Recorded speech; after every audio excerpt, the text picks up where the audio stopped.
ने BSTC के लिए जो ऑनलाइन क्रैश कोर्स स्टार्ट किया है उसके हम ओल्ड पेपर का सॉल्यूशन आपके सामने करवाने जा रहे हैं। हमारी पहली और मुख्य उद्देश्य हमारा यही है कि हम आपको बेहतर चीज़ें दे सकें ताकि आप अपनी स्ट्रेटेजी को स्ट्रॉन्ग करें और आप एग्ज़ाम के पॉइंट ऑफ व्यू को समझें। प्लीज़ स्टूडेंट, आपको ये मौका खोना नहीं है। आपने अभी पिछले कुछ दिनों में देखा होगा कि रीट का जो सबसे बेहतरीन रिजल्ट दिया है वो BSTC ने दिया है। तो आपके पास ये बहुत ही अच्छा मौका है जिसमें सिर्फ 12th के बाद 2 साल का डिप्लोमा करके आपको बहुत ही अच्छी जॉब मिल सकती है। इसके लिए आपको हमारे साथ प्रैक्टिस करनी है। ये प्रैक्टिस आपको बहुत ज़्यादा परफेक्ट बना देगी। इसके लिए हम आज पहले से रीजनिंग का पोर्शन देख रहे हैं। इस रीजनिंग के पोर्शन में हमने क्वेश्चन देखा कि वहाँ आपको ऐसे क्वेश्चन देखने को मिलेंगे जो 2021 के DLED के पेपर में आ चुके। हमने वही क्वेश्चन उठाए हैं। इस टाइप के क्वेश्चन आपको हमेशा देखने को मिलते हैं।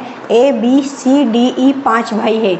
इसने ये क्वेश्चन का एक थीम दी है, उसके बाद इसने कुछ कथन दिए हैं।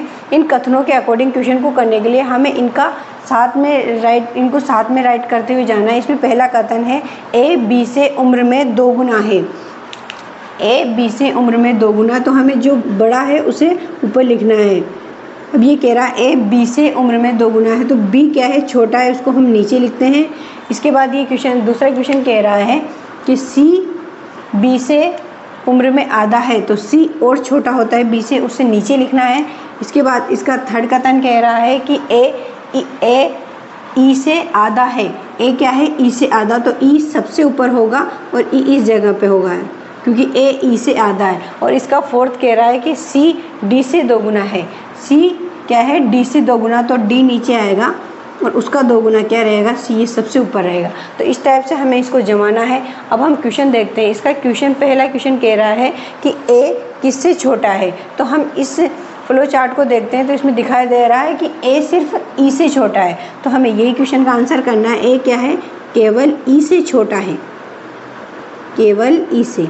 ये ऑप्शन आपको वहाँ पे देखने को मिलेंगे, उसी को टिक करना है। दूसरा क्वेश्चन कह रहा है कि B की उम्र 16 ईयर है, तो D की उम्र ज्ञात कीजिए। इस उम्र को दर्शाने के लिए हमें इसका 2 गुना लिखते हुए चलना है, जो क्वेश्चन हमें पहले से कह रहा था कि यदि D 1 है तो C इसका 2 गुना होगा। यदि C 2 है तो B इसका 2 गुना मीन्स 4 होगा। यदि B 4 है तो A इसका 2 गुना मीन्स 8 होगा। और यदि A 8 है तो E इसका 2 गुना मीन्स 16 होगा। ये हमें पता चल गया, पर यहाँ थोड़ा सा डिफरेंट है कि B की उम्र ये 16 ईयर बता रहा है, तो कोई बात नहीं, हम इसको देख लेंगे कि B की उम्र 16 ईयर है, तो D की उम्र ज्ञात कीजिए। हमें ये तो पता है कि B D का 4 गुना है। B क्या है, D का 4 गुना। दिखाई दे रहा है कि C D का 2 गुना है और B D का 4 गुना है। इन दोनों में ये 4 गुने का रिलेशन है, ठीक है। यदि ये B की उम्र 16 ईयर पहले से दे रहा है और ये पूछ रहा है कि D की कितनी है, तो हम इसको डायरेक्ट डिवाइड करके देख लेते हैं। यदि इसको हम डिवाइड करते हैं तो इसकी उम्र आती है D की 4। D की 4 होगी तो उसका दुगुना 8 होगी C की, और B की होगी 16, जो हमारे क्वेश्चन में बिल्कुल ठीक बैठता है, ठीक है। तो इसका आंसर होगा कि इसकी उम्र 4 ईयर है, D की उम्र। यदि B की 16 है तब D की उम्र 4 साल होगी। इसके बाद इसका तीसरा क्वेश्चन है, सबसे छोटा कौन है। तो अगर हम इस फॉलो चार्ट को देखते हुए चलें तो ये नीचे की तरफ आता है, जो छोटे को शो करता है, और ऊपर जाता हुआ ये बड़े को शो करता है। तो इसमें अगर हम छोटा देखें तो E से छोटा A है, A से छोटा B है, B से छोटा C है, और सबसे